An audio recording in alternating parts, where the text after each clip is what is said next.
On this edition of Southern Newsweek, Ukrainians and Russians join together in Dunedin. Red poppies are assembled in Christchurch for ANZAC Day, and a Dunedin franchising company wins a top national award.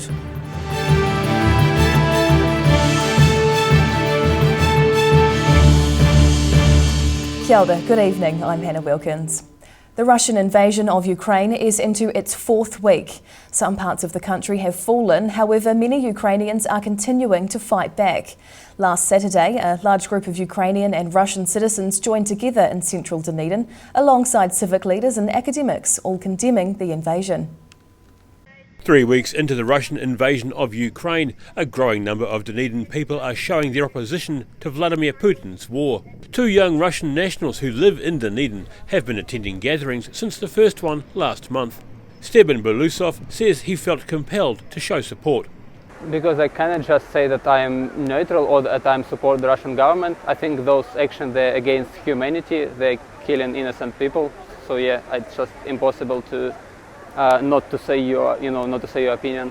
He feels lucky to be able to protest in Dunedin, knowing when his country folk do the same at home, they face arrest or worse. Olha Vyasenko is one of the protest organisers.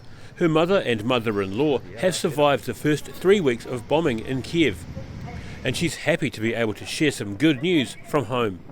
Our moms, my mom and my mother-in-law, they're in Poland now and waiting for the New Zealand government decision about visas and about opportunities to bring our families here. I hope it wouldn't take long because they cannot stay there. They just living in a house of kind people whom we never saw before. They just decided to host them and to care about them. Vyasenko says her and her husband Alexei are talking with various New Zealand government departments to try and get their mothers to Dunedin. Speaking at the rally on behalf of Dunedin City Council, Marie-Laure Fiso says the council needs to have some solid conversations but has a fairly good track record with refugees. I think in terms of preparing to welcome Ukrainian refugees, we should have some really good talks about what that means, because we've got no idea. From our limited perspective, it's important that I believe that mana whenua and tangata whenua are involved in that discussion and in that project, in that approach. Saturday's peaceful gathering began at noon with around 80 people coming and going to show solidarity with the people of Ukraine. In Dunedin, the South today. ANZAC Day is still 5 weeks away, but work is already underway on one of the day's most well-known symbols. Red poppies are being put together in Christchurch, and after a year's break due to COVID-19, they're expected to be on sale around the streets again from mid-April. The iconic red ANZAC poppies are back on display. The ANZAC Poppy celebrates its 100th anniversary this year, but in 2021, the annual Poppy Day fundraiser for the New Zealand RSA had to be cancelled due to COVID-19 issues. Retiring National President BJ Clark of Kaiapoi says the loss of Poppy Day almost crippled the organisation and could have cost the country one of its major privately funded welfare agencies.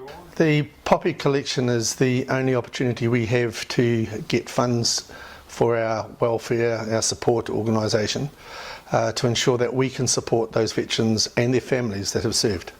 From the funding side of it, it's been very difficult. We did receive some government funding last year, which without that we would have just sunk.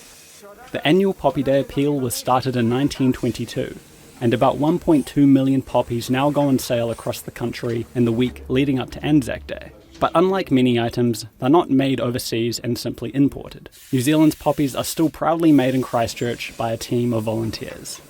A lot of the volunteers we've got here don't have direct military or ex-military link. It's contributing, to the RSA, and the good thing is, it's going to welfare. It's not all handmade. The machine used to produce millions of poppies needed each year was designed by a team of engineers from the University of Canterbury 8 years ago. Their brand new poppies will be hitting the streets next month. In Christchurch, the South today. A Dunedin-based commercial cleaning company has won a top national franchise award. Crest Clean started out 25 years ago with just 3 franchisees, with that number growing to well over 600 across the country today. A clean sweep for Crest Clean. The Dunedin-based company was named Supreme Franchise System of the Year at the recent Westpac Franchise Awards. Managing Director Grant McLaughlin started the company 25 years ago, and he encourages franchise owners to settle in regional towns where they can buy their own home. 64% of our franchise business owners own at least one home or two. And we see that giving them a lot of security and comfort for their families, because all our people are families, and it's important to have that home ownership. The nationwide network employs more than 2,000 workers and includes more than 50 different nationalities. The company initially helped Dan and Madhu borrow money to buy their own Crest Clean franchise. Since then, the couple has been able to pay off their loan as well as buy 3 houses and a brand new Mercedes van. While there's more than 600 Crest Clean franchises around the country, McLaughlin says there's plenty of work to go around. They don't really compete against each other because they've all got their own individual contracts, and of course they can gain their own income streams by undertaking good customer services. COVID-19's seen an increase in demand for cleaning services, and the company's been able to adapt to the challenges of the pandemic. We were match fit because all our systems and all our training and all our chemicals and the way we operate was set up in 2011 when we had the swine flu here in New Zealand. So we carried that forward over the last 10 years. So when COVID hit, our people were prepared and comfortable to get out there and service our customers. New Zealand has more than 32,000 businesses operating under a franchise model, with the sector accounting for 12% of the country's GDP. In Dunedin, the South Today. The government has announced plans to revamp the country's recycling systems. It wants to standardise curbside recycling across New Zealand and introduce a mandatory drink container return scheme. Meanwhile, soft plastic recycling has returned to Dunedin after a 3-year hiatus, with local businesses working together to reduce the amount of waste going to landfill.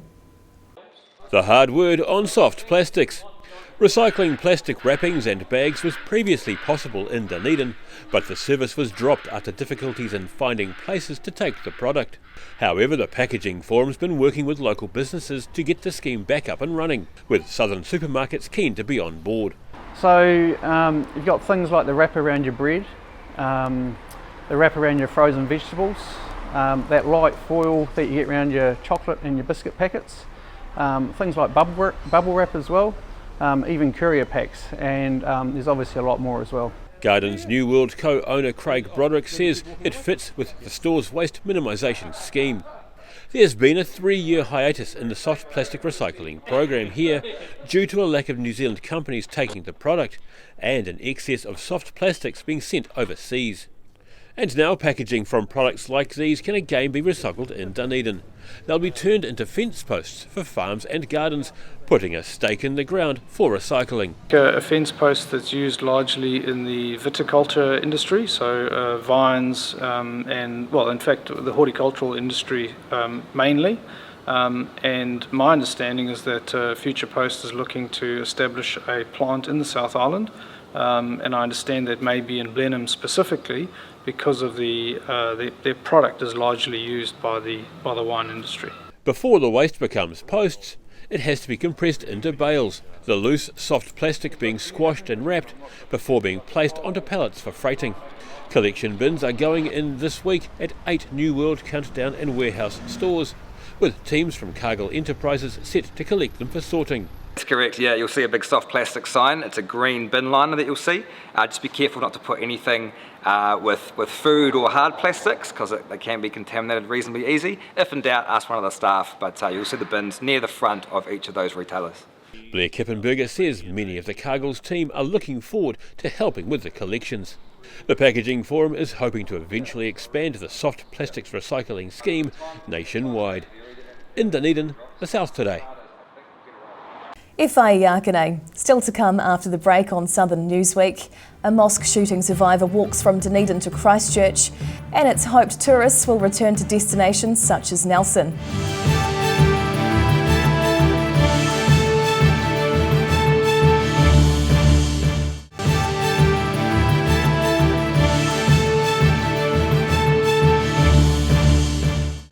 Tēnā koe, welcome back. Cross-country mountain bike riders converged on Alexandra last weekend for a gruelling three-stage race called the Prospector. It follows some of the rugged tracks that traverse the historic gold mining landscape of central Otago.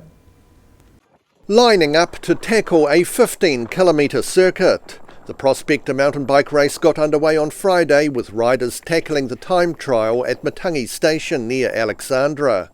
The three-day cross-country stage race is now in its second year, and organiser James Williamson says it's inspired by a love of the central Otago historic gold mining landscape, with the main objective of ensuring everyone has fun. Lots of smiles, happy faces, everyone will be tired. Riders raced each other across the spectacular high country landscape of Earnsklew and Matangi stations over the weekend. Some competed in individual categories, while others worked together in teams over the 56-kilometre course. National and Oceania cross-country champion Samara Shepherd paired up with her partner Kyle Ward to dominate the mixed team category. The course was awesome, lots of tight twisty single track, it was heaps of fun and we had a good time. A hard time, but a good time.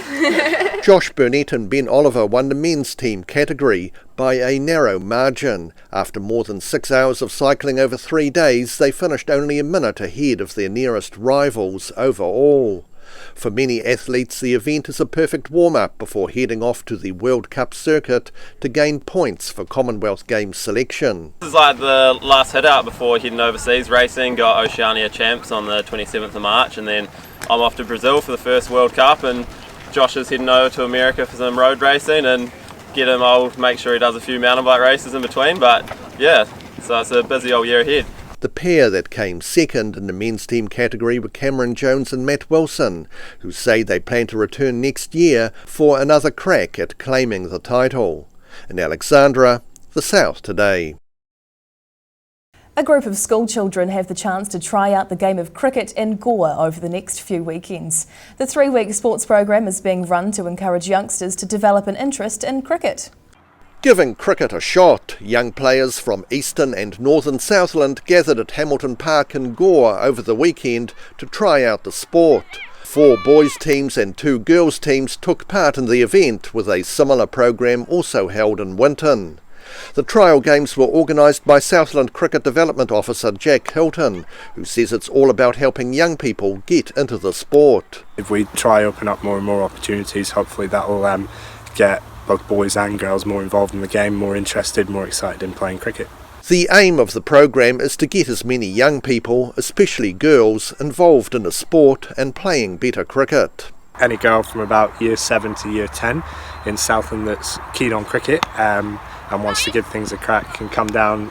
We mix all the girls up, make up 2 even teams, and hopefully they get a couple of competitive games of cricket under their belt. And while cricket can be a competitive game, it was the social aspect that was enjoyed by many of the girls. I like that us girls are given the chance to play together and to be ourselves and not have to compete against anything really.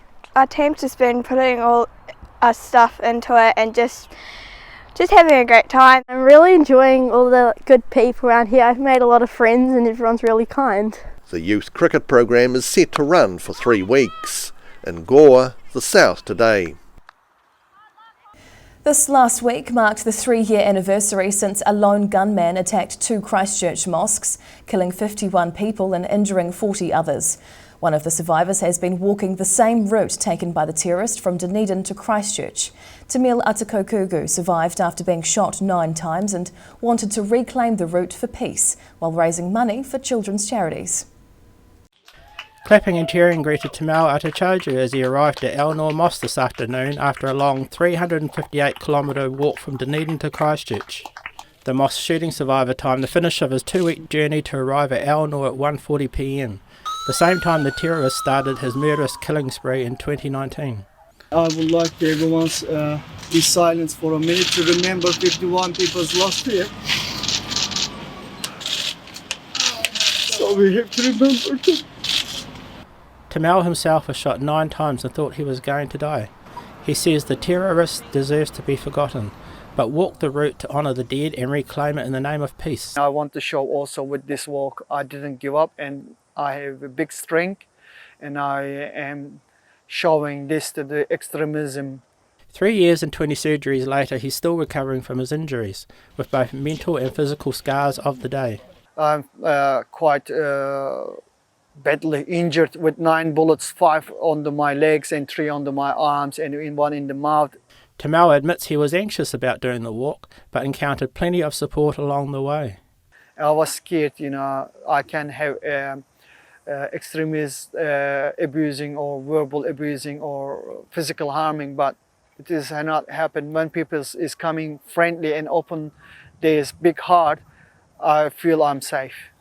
The long walk took its toll, with Tamau ending up in Timaru Hospital last week, with a blood infection thought to be caused by the blisters on his feet.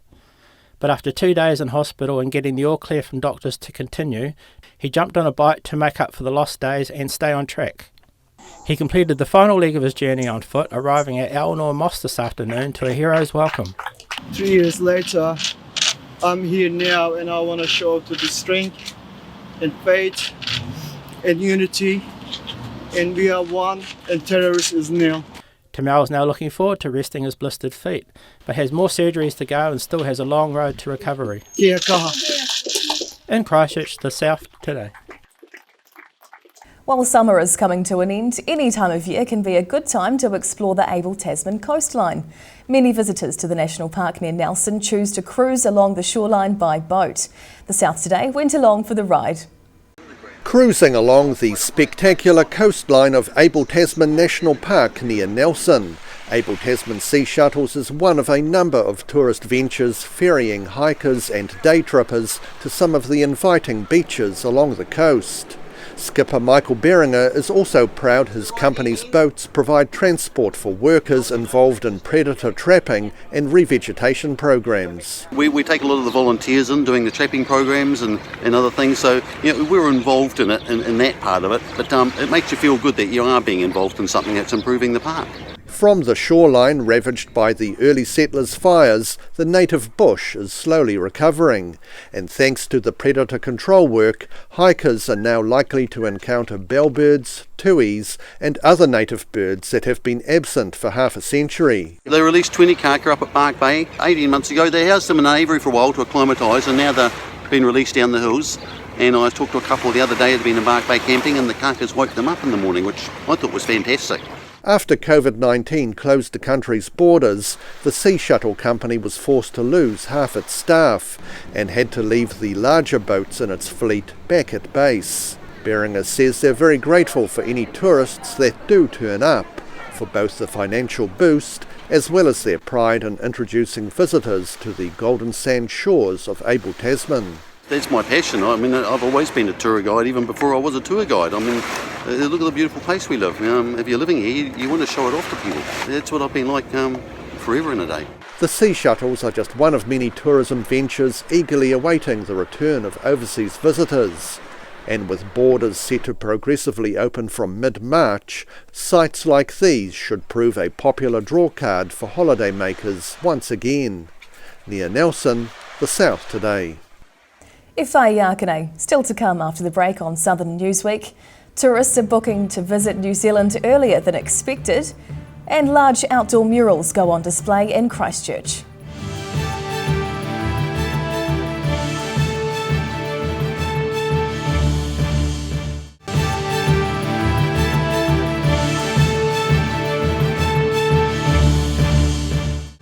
Tēnā koe, welcome back. Paralympian Adam Hall has returned home to a hero's welcome after winning 2 bronze medals at the Beijing Winter Paralympics.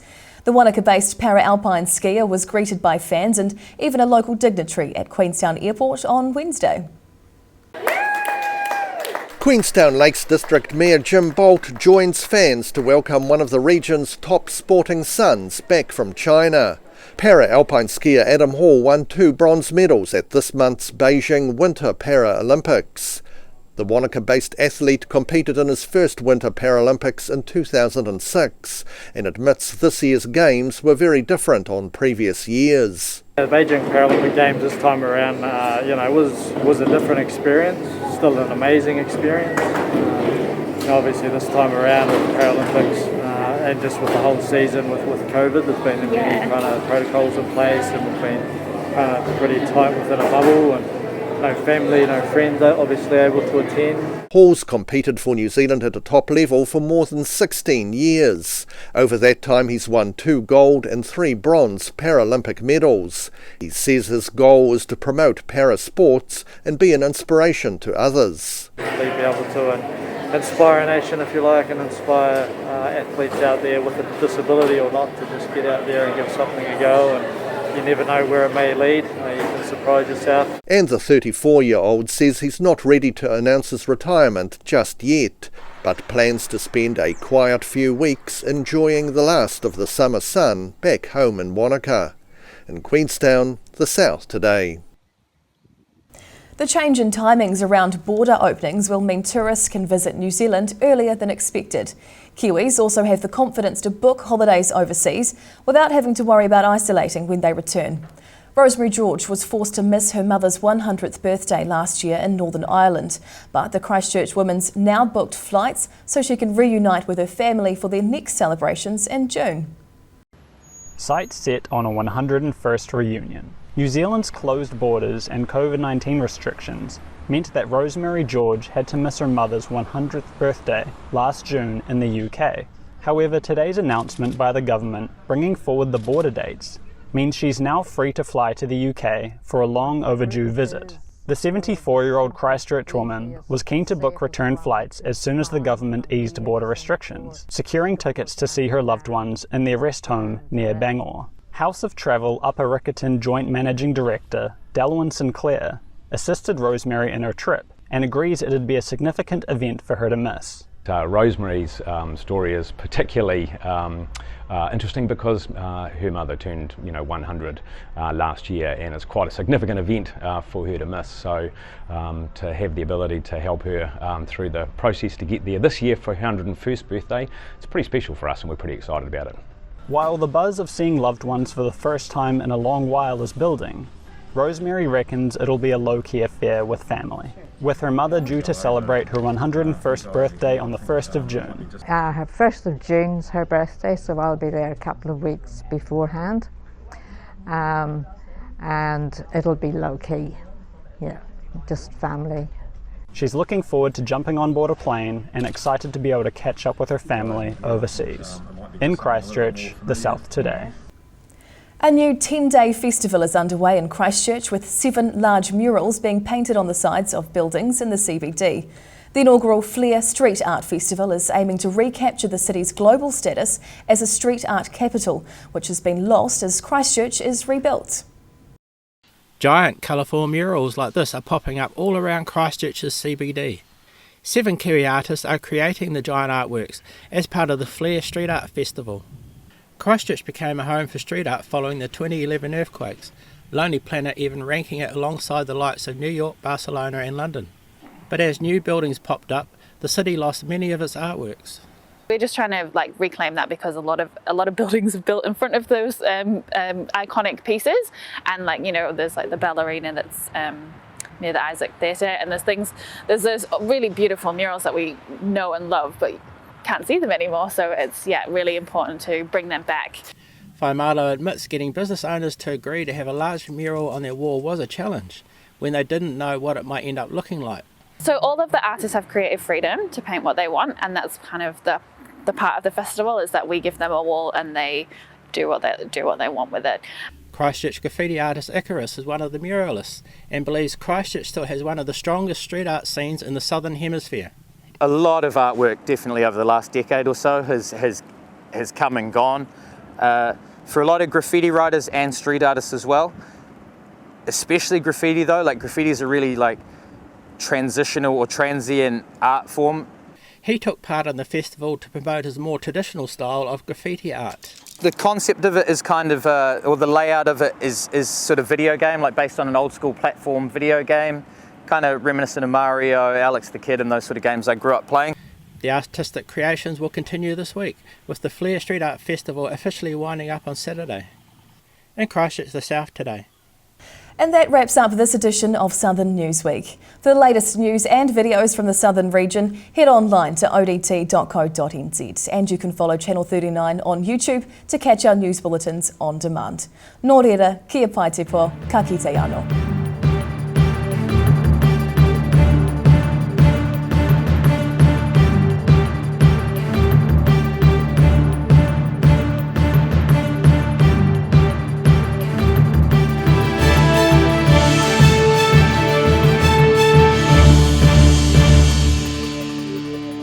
Public interest journalism funded through New Zealand On Air.